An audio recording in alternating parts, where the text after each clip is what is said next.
keep going to get this power. I knew that it was given to me by grace and to know my purpose. You get pushed through this pain to get to this power. That tends to give a divine scar, but the power gives you reinforcement.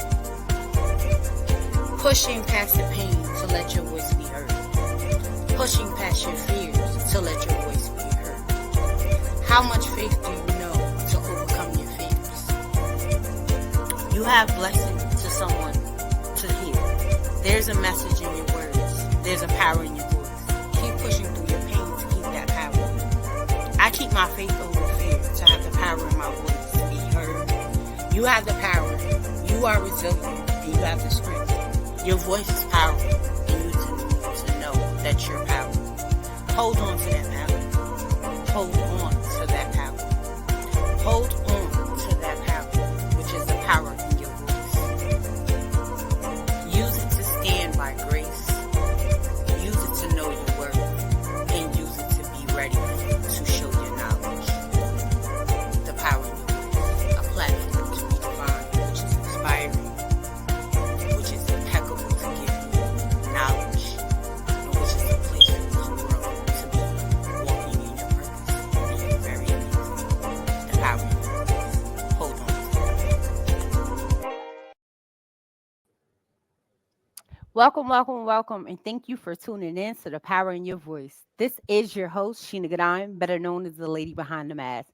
And today we have an extraordinary woman in the building, Miss Theresa Hart from Heart Place is in the building, and she is going to give us some gems, some education, and some inspiration. How are you doing today? I'm doing well. Thank you so much. And to everyone that is joining us on this evening, it is so great to see so many people and even those that will be joining.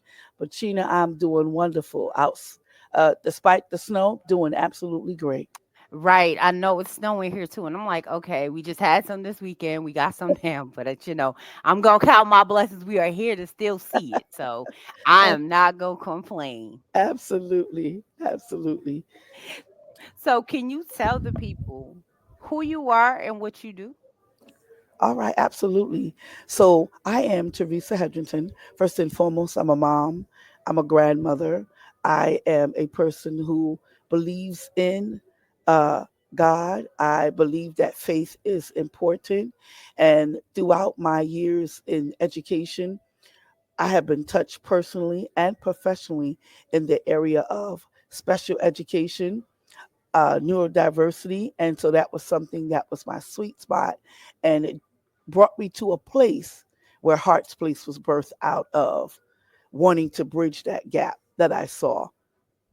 Absolutely. Absolutely. We have someone in the hi, Coach the Experience Show. How we doing? Thank you for popping in. Please share and have others tune in. So, can you tell us what made you want to do special education and advocacy? Absolutely.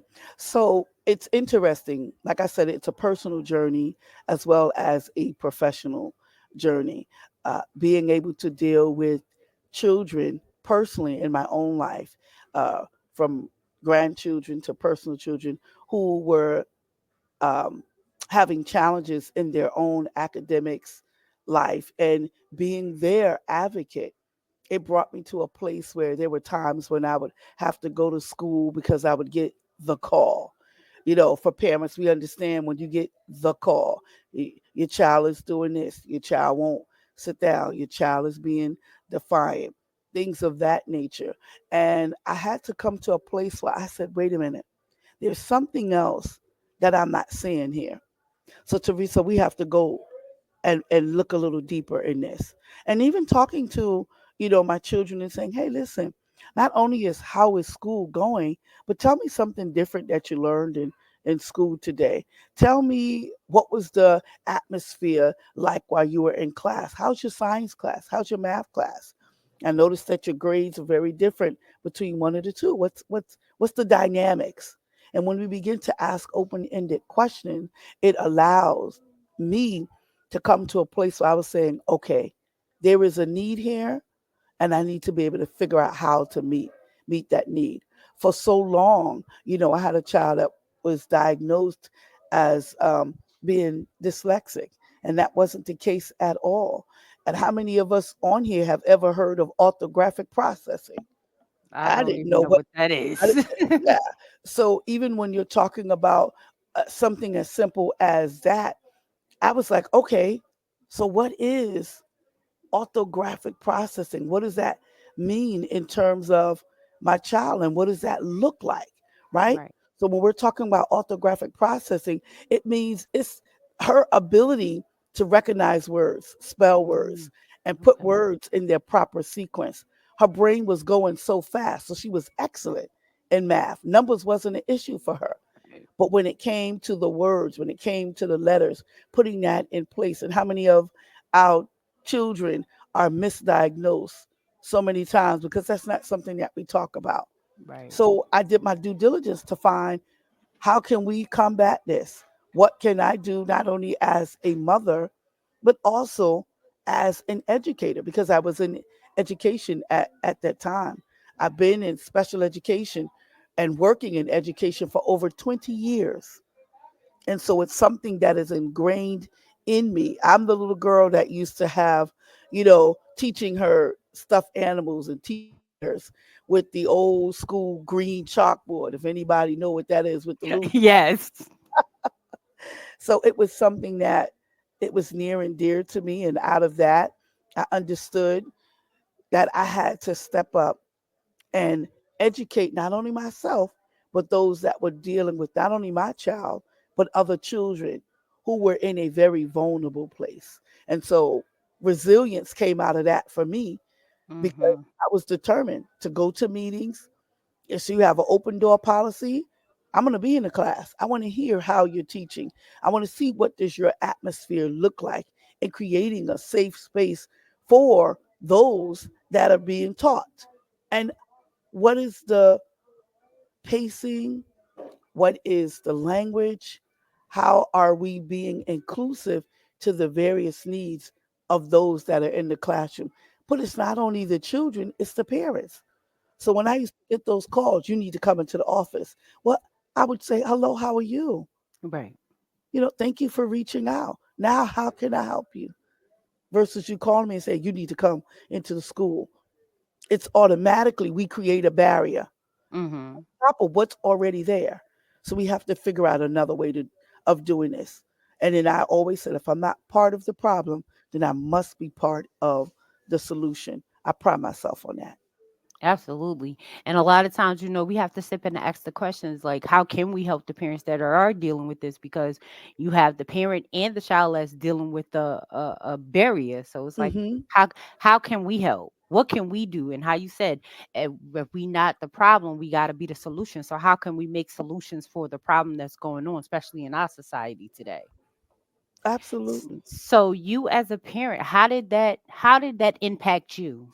Because we have these parents that get impacted after these hear these things, and it's like, how do they process that? Like, what are some gems that you can give to the parents that are dealing with these challenging situations? I would preference by saying it's nothing that you particularly did. I remember a lot of times going to the school and being made to feel as if I did something wrong. And coming from that preference, once again, we don't even allow the parents or the families, because we keep trying to separate the two when the two go together. Mm-hmm. And when we are talking to parents, we have to remember that they are human beings. We have to remember that there's a whole nother life that we know nothing of. And so for me, I used to always just say, Miss, Sir, okay, I hear that there was an issue. But can you explain to me, why are you talking to me that way? Right. What is it that is so impactful in this environment that it causes you to come at me in a negative manner? Because right now, the way I'm looking at it, you're putting me on the outskirts when I am a vested key stakeholder. And so tell me how we could be able to make this change, because there needs to be a different. I've had teachers, when I would go and have meetings, and the parent teacher meeting for me sometimes were a joke. And it was a joke because, once again, there was this misconceived notion that if you're not an involved parent, or if I don't see a parent doing A, B, C, and D, not even realizing that there's something else going on behind the scenes. And I get it. As an educator, I understood both sides of the fence. But in understanding both sides of the fence, I had to come to resolve within myself that I would not treat people as if they have no value. Right. I get it. You're tired. Administration is on you, leadership, but that has nothing to do with you bringing forth an environment which would be rich in education, and an environment where it's a teachable moment. So I started using those opportunities to be teachable moments for those that I was sitting in front of, those that I was talking to, and also for myself and for my children. I said, listen, what's going on in school? What's happening in your class? This is some ways that you yourself can stand up. No, Mm-hmm. you do not have the right to vote because you're underage, Right. but you do have a voice. And with your voice, you have a right to be able to share what you're thinking and deal with the facts. I've taught my children all the time, talk about the facts. Okay, so what is the fact? Mom, the teacher never says anything. She comes in and says, okay, your aim is on the board. Get to your aim. And then she goes to her seat. She sits down. We don't review what we did the day before. Then she'll throw in a quiz. Okay, pop quiz time. There is no interaction for us to be able to understand what it is that she really wants us to do. So then at the end of the day, I'm frustrated, I'm Mm-hmm. angry, and I just don't care for the teacher. And so, even in that, so I would say to parents and those that have the awesome task to lead and to teach and to train up our children while they're in our care, teach them to use their voice in a way where they ask questions. And it has to be questions that are going to be thought provoking. Ask questions that are going to make them themselves think, okay, so what can I do? I'm not the teacher in this classroom, but what can I do? I can allow this to be a teachable moment to teach my peers. So there now allow your influence as young people, for those that are students, allow your influence as parents to say, wait a minute, there has to be somebody that I can be able to go to, that'll be able to hear what I'm saying and also hear how I am feeling. And many times, you know, educators, administrators, and those in the positions, we don't ask, how are you today? We just say, Mom, you need to come in. Dad, you need to Mm-hmm. come in. And we don't take a time to treat them from a humanistic point of view. When you're dealing in the area of special needs, or dealing in the area of a person that has a particular situation that needs to be addressed, we have to be sensitive to that. And there are people that don't have the training.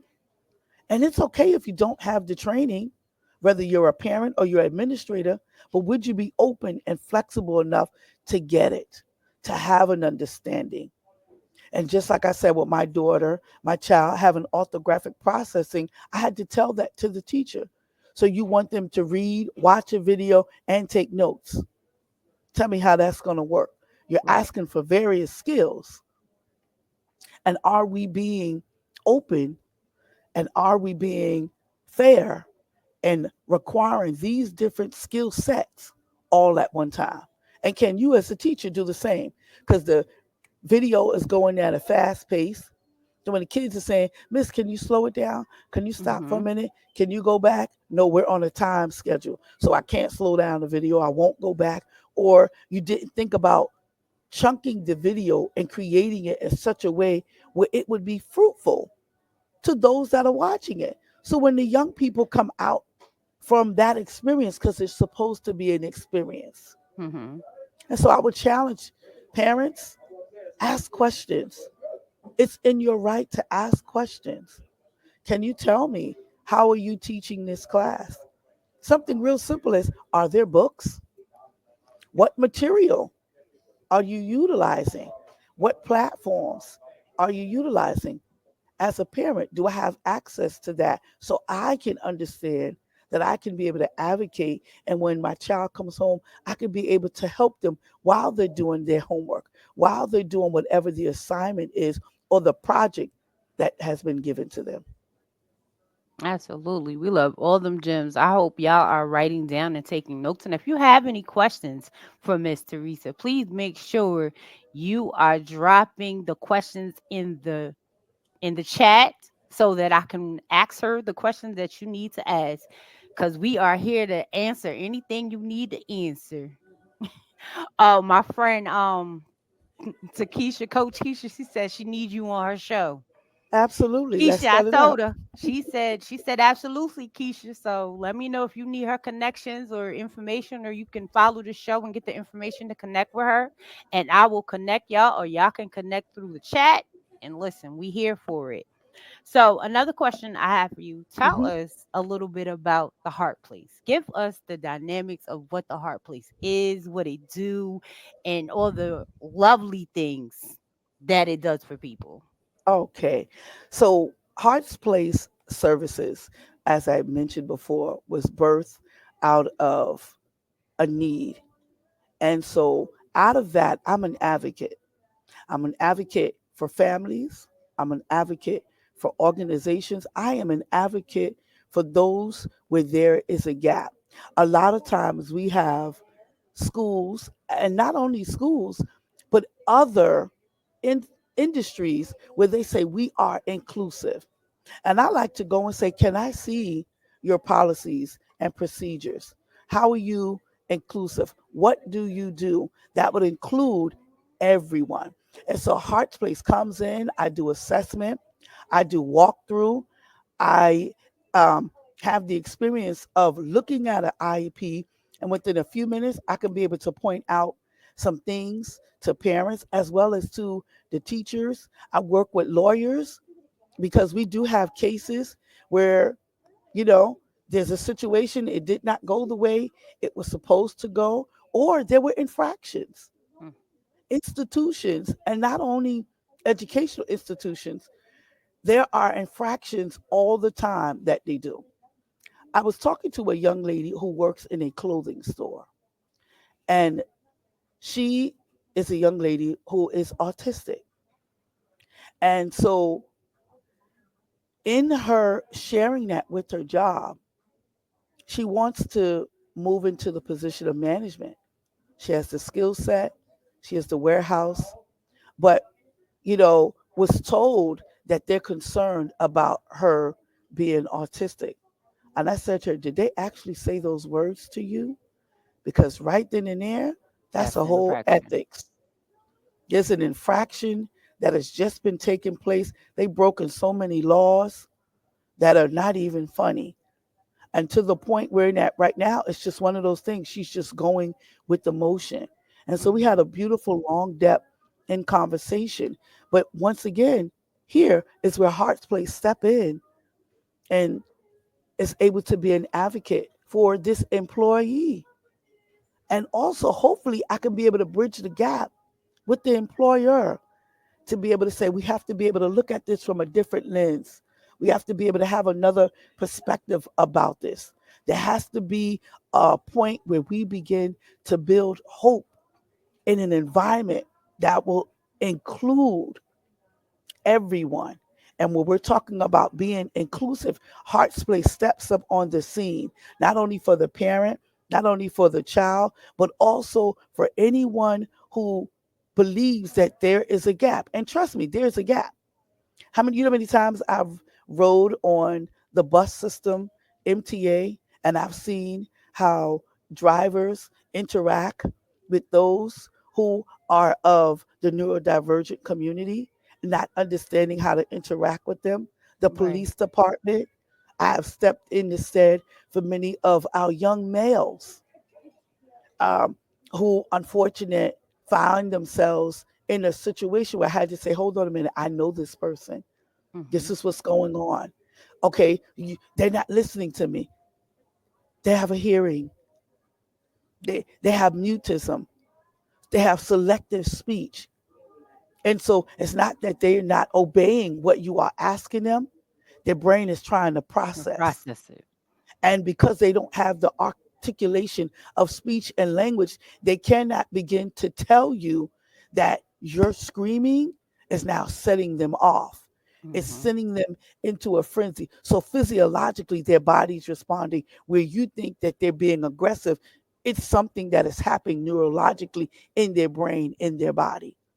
So Heart's Place steps up on the scene and we approach it from that lens to all and everyone who will be able to open up their doors and their hearts to allow us to come in and bridge that gap.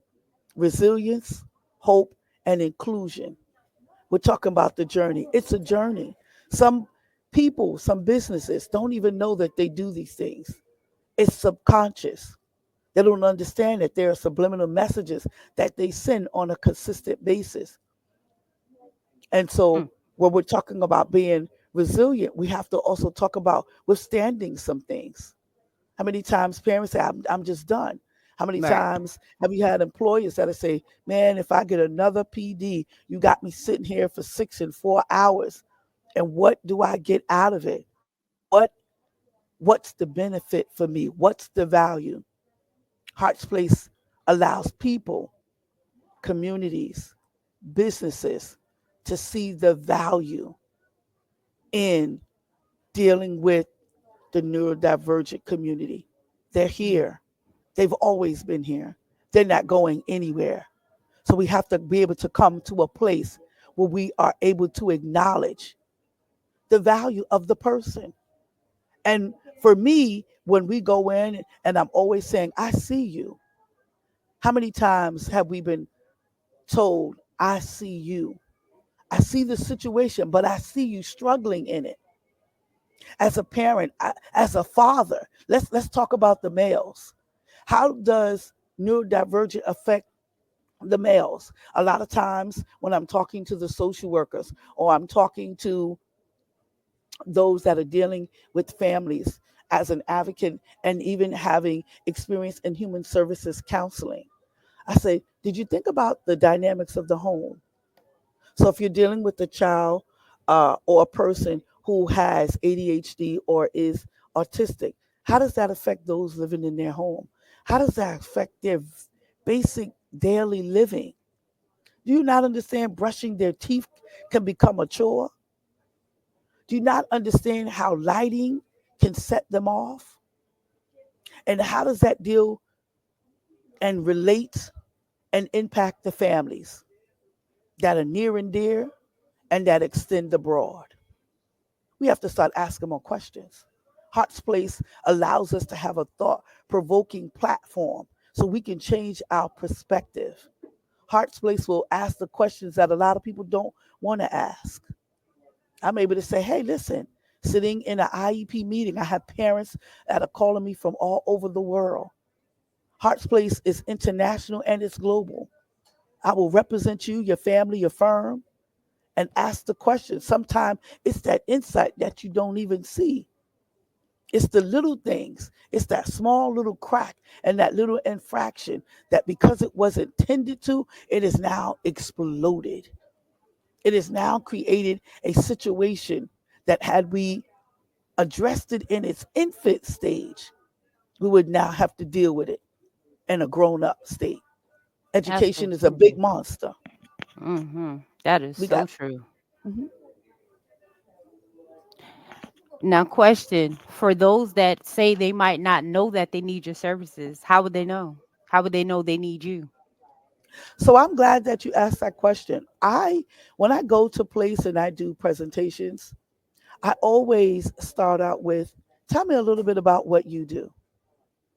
And then from there, I say, well, let me share with you how we can collaborate and how what I do and what we do at Heart's Place can come together and we can be able to tackle this situation, this issue, or this topic that you yourself has spoke about. Just like I talked about with the business. Now, Mhm. I'm an advocate, educational advocate. It's not only education that's in the educational setting, but it's in the community. It's in these jobs. It's in these firms, MTA, police. So I sit, I go to the meetings, I attend their different events, and I begin to talk about the elephant in the room. We know it's there. We see it.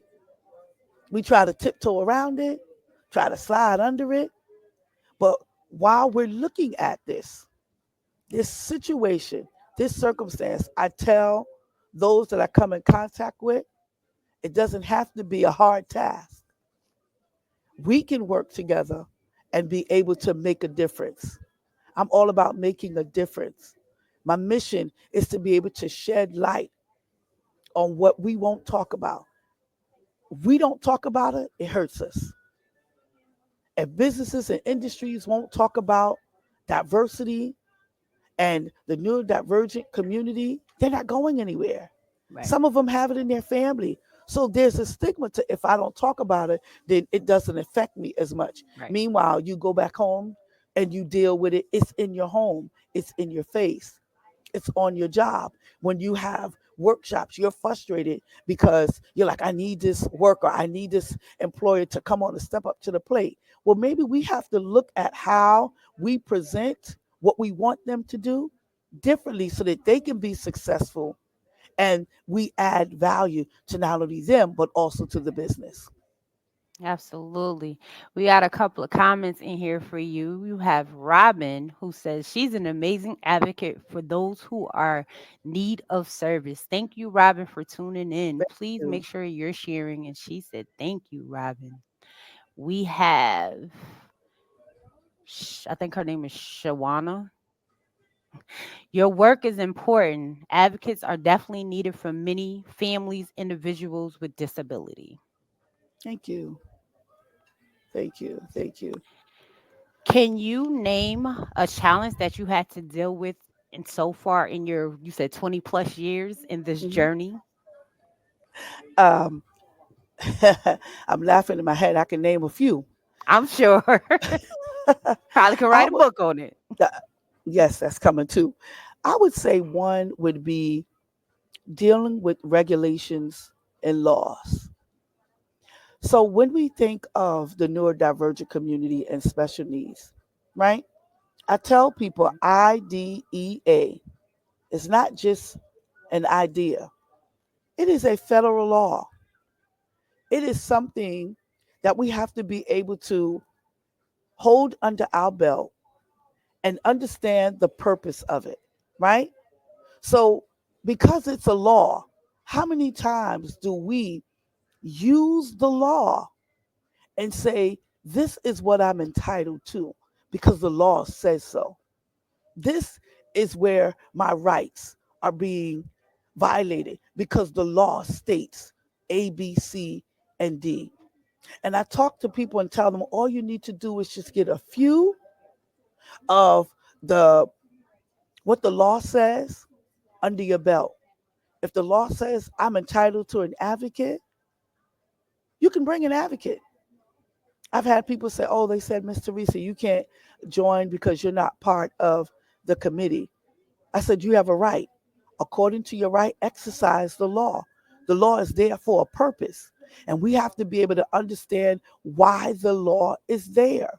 It's there so that that way we would be able to exercise and show forward a real place of inclusion and appropriate education environment for our children and those we love. Ideal law is also in effect not only from your primary, middle school, high school, but going up to college.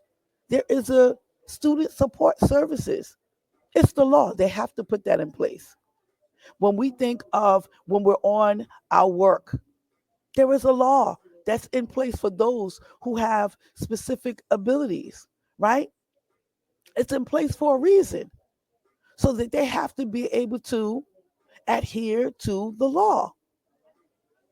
And no matter where you go, even in the workplace, ADA provides discriminatory acts to make sure that they are not being exercised in a place where it's not acceptable. But how many times, once again, do we use what is there for us? Right. There's regulations in place for a reason. And sometimes it can be overwhelming and it can be daunting. But if you get the main crux, I tell people three is a magic number. Get three good ones underneath your belt for where you are and exercise that. They can't go against the law. The law says. And it begins to change the tune of how people begin to speak and how they respond when they know that we know the law. I've had my run in with the law several times. Officer such and so on and so forth. I'm a female, and you are right up in my face, sir. And you are telling me that I am suspect because you have a description of a person.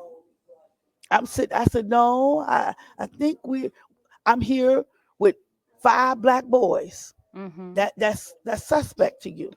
You don't even understand that we're having a session. And we chose to have it outside while playing basketball. See, I'm working, sir. These kids are Mm-hmm. not bothering anyone. We're not causing a ruckus. This is a session that is taking place.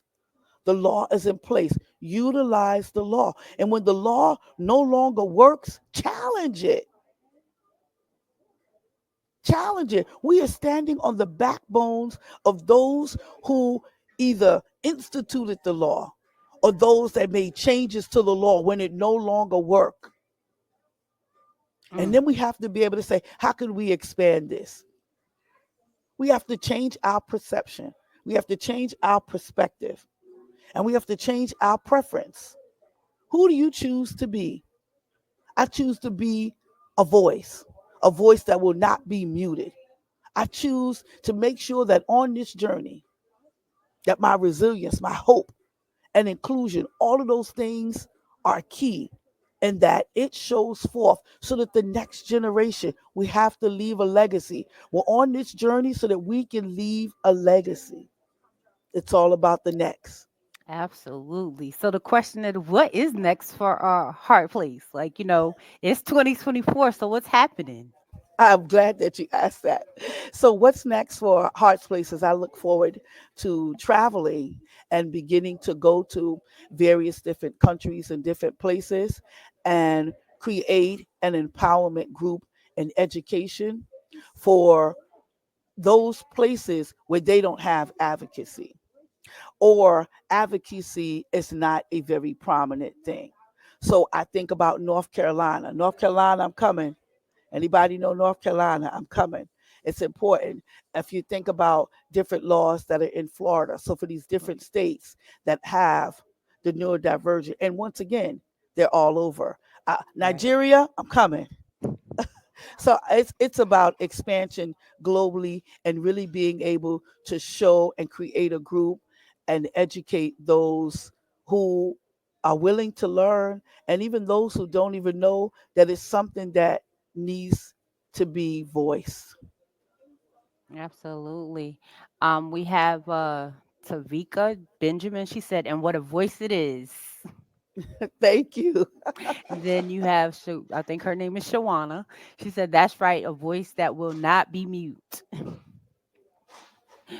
For We two, have Dee Dee Austin. Put her hands up. thank you. Yeah. So Heart's Place is here. We're not going anywhere, and it's a service. So we're in the service business. And being in the service business. So we do several things. We do workshops. Like I said, we do assessments. I'll come in and do an inclusion and diversity workshop and assessment for businesses.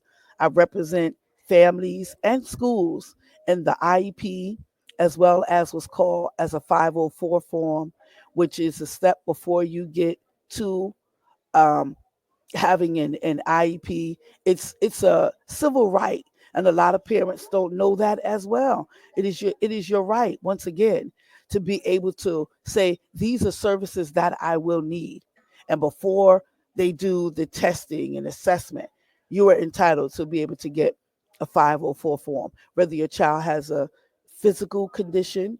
So I've had students that were diabetic and they needed to have nursing or some type of medical para. A lot of parents don't know that you can have a medical para. It's not only just about having an educational para, but there's a medical para. If you have a child that has issue in terms of toileting, so you have students that could be 5. I've had young men and young women that was 16 and 18 that did not have the toileting abilities that they should have gained when they were younger for whatever various reasons. And so having the toileting power to help them with that. If you need to have a matron on a bus because you have children that are sensitivity. When we talk about autism, it's a spectrum. Mm-hmm. When we're talking about behavior, it what behavior are we talking about? There's various different things that we can address. They're learning disabilities. Somebody may have dyslexia, somebody may have ADHD. We can't forget those that have Tourette's syndrome. We can't forget those that have disorders that may be intellectual, such as Down syndrome. We can't forget those that have disorders that may be physical and challenging, so cerebral palsy and blindness and deafness. We can't forget those that need speech and language. There are disorders, and it ranges for those that may stutter. We can't forget those who have emotional and behavioral disorders, anxiety and depression, an opposite defiance disorder. ODD is what that's called. We got a lot of languages. And then we also can't forget those who have nonverbal learning disorders, and they may fall under a different term. We have to remember it's physical, it's psychological, it's educational, it's emotional. And so Hearts Place touch on all of those different angles. And it might be a combination of all. Right. And I want to encourage those that are listening, this is not the end. There is a light, there is hope for parents that are feeling frustrated, for those that are working and you're angry or you're feeling to a point where your hands are tied. Heart's Place is here to bring hope. We are here. There are advocates, there are educational, there are lawyers. We are here. And I'm looking to partner up with law organizations because guess what? They know the law, but then they need to also understand the educational side of it. They need to understand that perspective of it as well. I'm looking to work with Absolutely. doctors, right? So when Mm-hmm. parents go and they need to be able to get these doctor reports, whether it's psychologists, whether it's medical doctors, they need the language. So if parents don't have the language, how are they going to go to their doctor and be able to say, can you help me? I have a child that right now wants to play basketball. Or better yet, let's go real simple. A child that has to participate in PE, but they have a heart problem. There's some issues. So the teacher keeps failing them because they're not doing the exercise. Right. Hello, I had to write up a curriculum where I said to the PE teacher, why don't we institute chair and floor exercises? The goal is to get their bodies moving, right? So, no, this child might not be able to do push ups, but the goal is to get their bodies moving. So, why don't we teach them how to take their pulse? Why don't we teach them where they can be able to build up muscles in their body if we're doing chair exercising and make it fun? If they're doing dances, take a dance and make it fun. Incorporate all of these things and don't make it a battle. Everything doesn't have to be a battle. They're dealing with enough as it is. We have to Right. come to a place where and what we know, you got to know nothing Mm. because then you're open and you're flexible. You was preaching in here today, girl. You have your niece that said this is very informative, Auntie. Thank you for sharing and being transparent. You have Dee Dee that says thanks, good advice. We have Cora who says That's right. A lot of parents don't know the right or the process. I fought the system to get service for my son. Still fighting. Thank you for doing. Thank you for doing for all you're doing. And even, and I thank you for those that are sharing, um, and being transparent, even for yourselves. It's a journey. This is a journey. It's not going to end today. It's not going to end tomorrow. It may not end 5 or 10 years from now. But it is a fight where we're going to have to be able to know that we've got help. And some fights we can't do on our own. It's Right. systematic. We have to fight the system within the system. It's an inside job. I'm your inside person. Hearts is the inside place. We can be able to, because there's language and things that we know, because working behind the scenes. You know how many times I've said to parents, listen, uh, let's set up a meeting to come to meet. They come to my meeting, we're sitting, we're talking, and I'm like, are you aware, for an example, those that are in high schools, Regents is getting ready to come up. Children that have IEPs, which is the individual education plan, they're entitled, according to their IEPs, to have extra time. Some also can have a separate room that they do a test. Some Hmm. may be able to need technological assistance devices or audio devices. And I said, so are you aware of that?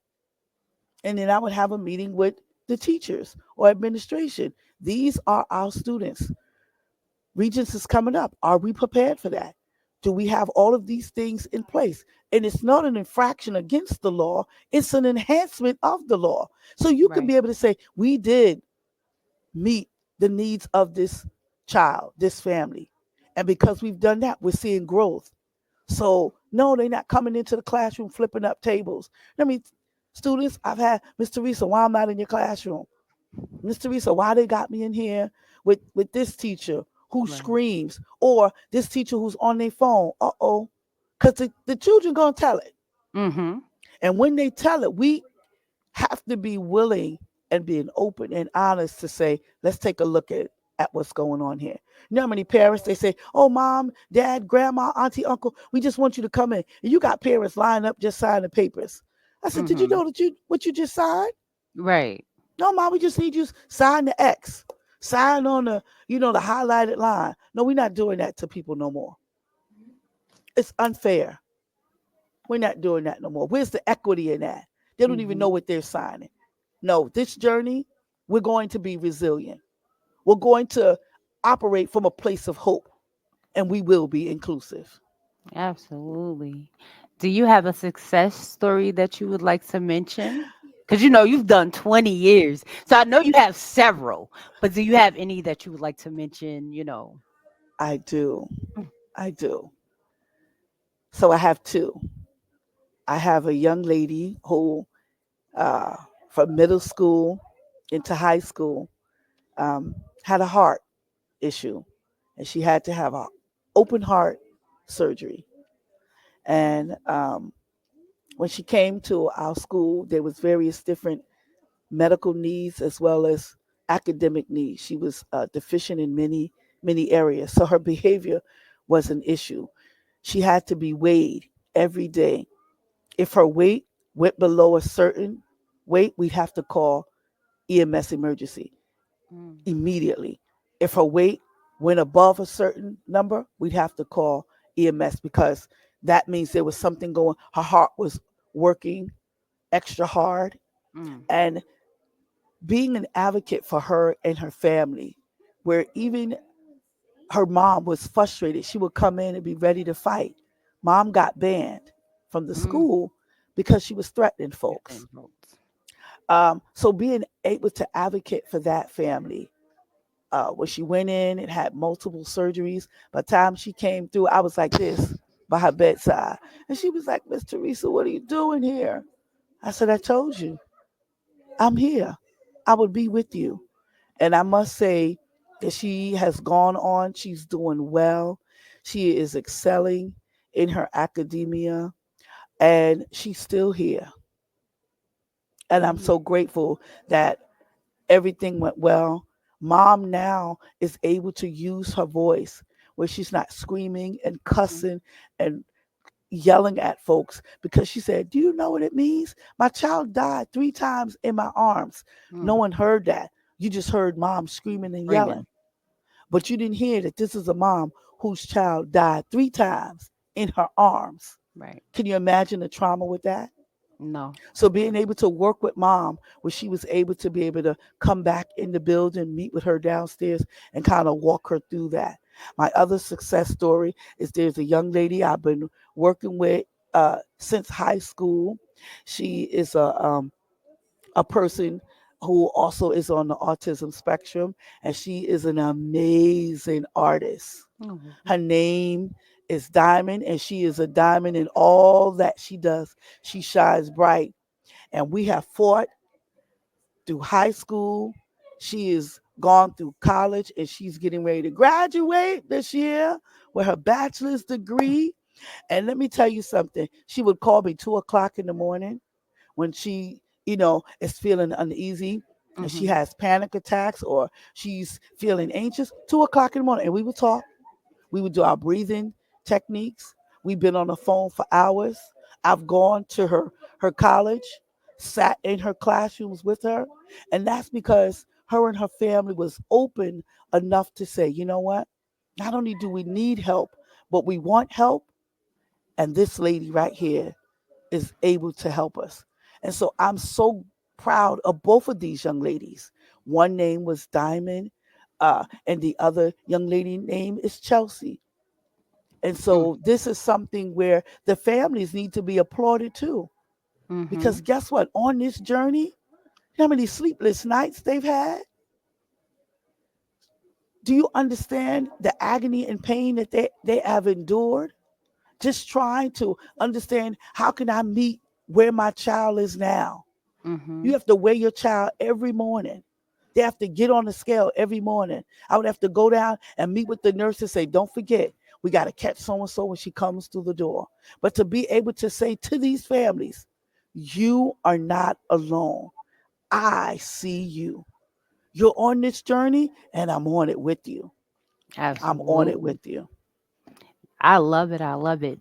Now, what do you have to say to the frustrating parent that's out there that don't know where to turn? Because what resources for them to find out? Where could they find out the laws that they have to be able to use this in there before? Say they haven't reached out to you yet. So, Mhm. what are some resources and things that they can do before they have to, that they might have can use on their own? Say, they're frustrated and they need the advocate for their kid. Okay. So wherever the state that they're in or the country that they're in, they want to be able to look at and type in um, special needs or disability laws. IDEA, the IDEA law, is a federal law. So you want to be able to look at the laws of your particular state, and you want to be able to see how that particular laws in your state is going to be able to um, marry, if you will, the laws that is the federal law. You want to be able to look at what services they have and what services they don't have. And then you want to be able to know what can you do and who can you reach out to. Some states don't have enough advocacies. Right. There are not enough of us that are around. And some people don't want to take on, listen, we're talking about taking down the giant. Some people Right. don't want to take down the giant. I prefer to know that the giant is there and just stay out of its way and it stay out of mine.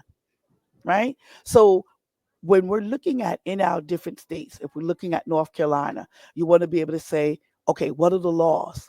And then you look at the services and you want to be able to question that those services are actually in compliance and alignment with the laws of that state and federal law. State can't trump federal. And I tell people this all the time. I know you might be in North Carolina, Florida, wherever you are. And yes, they have their individual state laws, but there's a federal law at the same time, too. And then wherever you are, reach out to Heart's Place. We're here. We'll walk you through it. I've had a young lady call me from California. So I was getting, the passport and everything together. She had a, IEP meeting.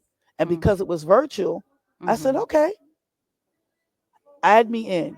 Tell them Right. that your advocate is going to be on the line. And that's your right. So you also got to know your rights. Just begin to look and say, as a human being, as a parent, what are some of my rights? Right? Because if anything jumps off or go down, the law or whoever the law, those that are um, upholding the law is going to say, well, you should have done or you should have did. And then even with that being the case, we have to also step in and say, now wait a minute, the parent did do A, B, C, and D. And I'm telling parents, and I'm telling everybody, let there is a power in the almighty pen. Write it down. Write what you want people to know. If you got to reach out to parents, principals, and I say even for my high school parents that are out there, your child graduating is all credit bearing. Don't let them give them classes that they don't need just because they need to fill up their schedule. No, you want to be able to know, wait, hold on a second. Let me look in that. Let me take a look at this transcript. And if you don't know how to be able to look at the transcript and understand it, then reach out to Heart's Place. We've got teachers, we've got different people that are part of our network that could come in and help you. We've got, those in the medical field that could also come in and be able to help you. They will say what you won't be able to say, or you don't have the words to say. The bottom line is there's help. Journey, don't let it end the way it looks. And even with tears in your eyes and you're feeling overwhelmed, we're here. There is someone that has a listening ear that's here to help. Reach out and let's talk. I love it. I love it. We have some more comments. They say, this is good information. Thank you so much. She also says, yes, talk about it. We have AP that says, Heart Place has been a great help to so many families, including mine, for many years. This is the type of advocacy is so necessary. Thank you for having Miss Hodgson on your show, and others may know. Thank you for coming through, and I'm more than pleasure to have her and have her back. We have another one that says, thank you, Heart Place, for your resilience and advocacy, passion to serve in this space. These are services that are needed in Black and Brown communities where our children are misunderstood and misdiagnosed. Absolutely so true. Thank y'all for watching 100%. and joining. Absolutely, 100%. So, I'm glad that they talked about the misdiagnosis, Hmm. right? So, I want to touch on that for a moment, and I know that our time Absolutely. is belabored. Nope. When Go ahead, when girl. we're when we are looking at having assessment done for our children, it's important to have an advocate because they'll be able to help break down what this diagnosis that the outside, be it the school, be it the job, be it the professional, is giving. And it's nothing wrong with always getting a second opinion. Don't take anything right up front for first value. But what I want you to do is begin to look at what does this diagnosis mean and then begin to research it. Begin to look at some of these diagnoses and medical issues that have been around for a long time. And a lot of people don't even know it. It's not something that is new, but it's been there.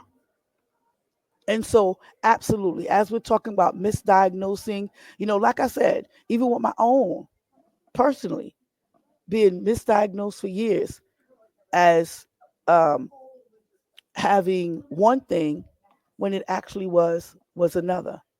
Now, did the doctor just diagnose her or the psychiatrist or the school? So the school, Okay. so the school have their own team, but Hmm. even with their own team, as those who are in charge of families, whether you're the parent, the grandmother, you can ask, and you're supposed to see those reports. Never take anything for face value. It's in your right to get those reports. It's in your right to say, well, under what grounds? I've had families where they said, oh, the psychologist came in and they said they observed my child. How long did they observe them? Right. You observed the child for 15 minutes, and in your 15 minutes, you came and said, no, everything is okay with them. They didn't talk. You mean to tell me you didn't know that they were speech delayed? Right. You know why? Because that's another skill house. The speech Mhm. therapist now has to come in and say, well, such and such is not pronouncing their letters properly. There's an issue with diction. There's an issue with the hearing. So now, okay, wait a minute. Not only do we have a speech issue, but what is my hearing? I'm hearing one thing. If there's fluid in the ears, so I can't hear properly. So when I go to speak, instead of saying cat, I'm saying cut, It's cut. And it's not that it's cultural. I don't understand and I don't hear the letter. I don't mhm. hear the sounds, the blending. And we have to go back to the basics. As educators, there's a new shift where you're no longer teaching.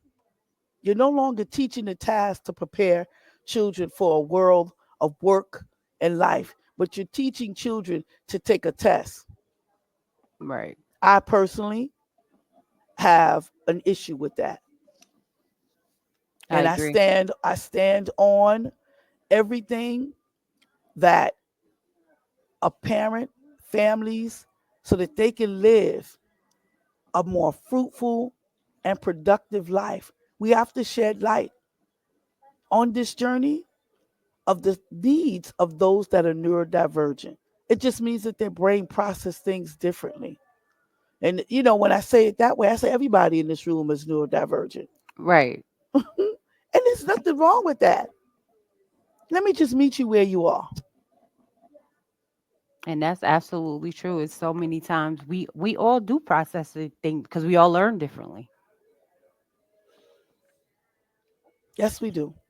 And that's okay too, because that's part of the inclusion. Mhm. We have to be able to once again and be empathetic. Right. Some parents and those who are also in this realm of disability, special needs, neurodivergent, sometimes we don't even understand what the requirement is to be able to help our child or to be able to help our family. And when we don't have the understanding and the skill set, then that is complicating the situation even the more. So the journey now becomes a tedious journey. The journey now becomes a place wherein that parents say, you know what? I don't even care. And Do then what whatever you happens want to to the do. kid though when that happens? So we have a lot of people that fall through the crack. We have a lot of Right. students. We have a lot of adults. So neurodivergent is not only for children, but adults. Right. I've spoke to someone who is 30 years old and now just was diagnosed clinically Wow. as having ADHD. Wow. So that mean all those years they never All got those the years, help or never got the help. education that they needed to the tools. No, they were just diagnosed, or I should say, were just deemed as if behavioral. So you are Right. a behavioral child. Now you become a employee that has behavioral issues. You can't follow the rules. You Mhm. you know you won't do what we tell you to do, and Right. there's more to it than meets the eye. Right. People look at the outer skirts of the behavior instead of looking deeper on why there's the behavior. And they say, how can I help you? Right. What can we do?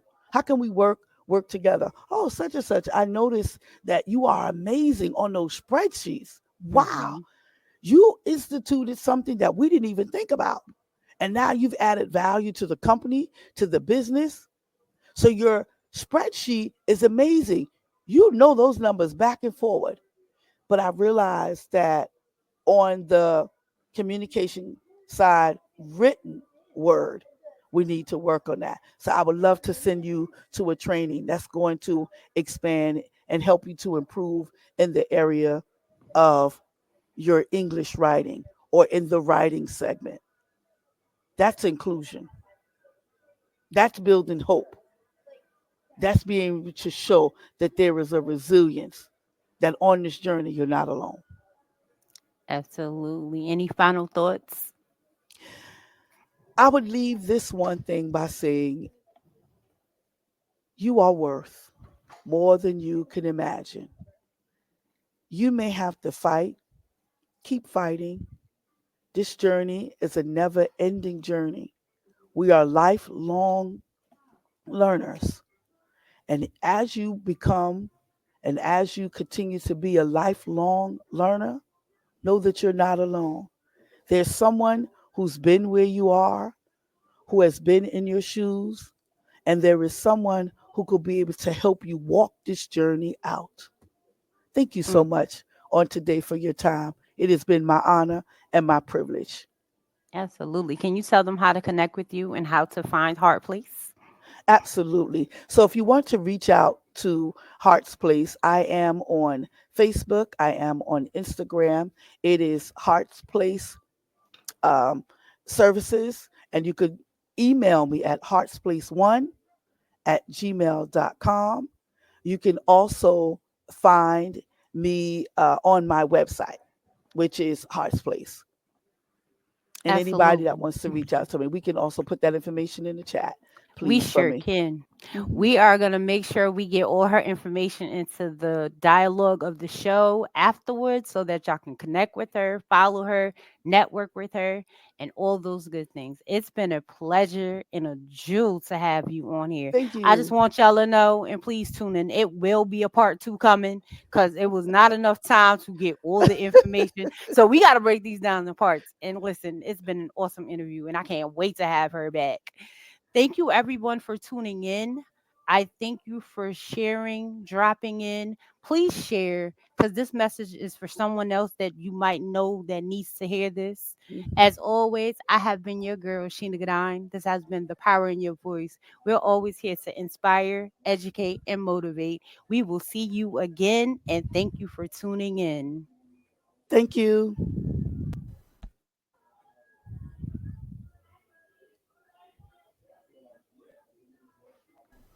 Life struggles.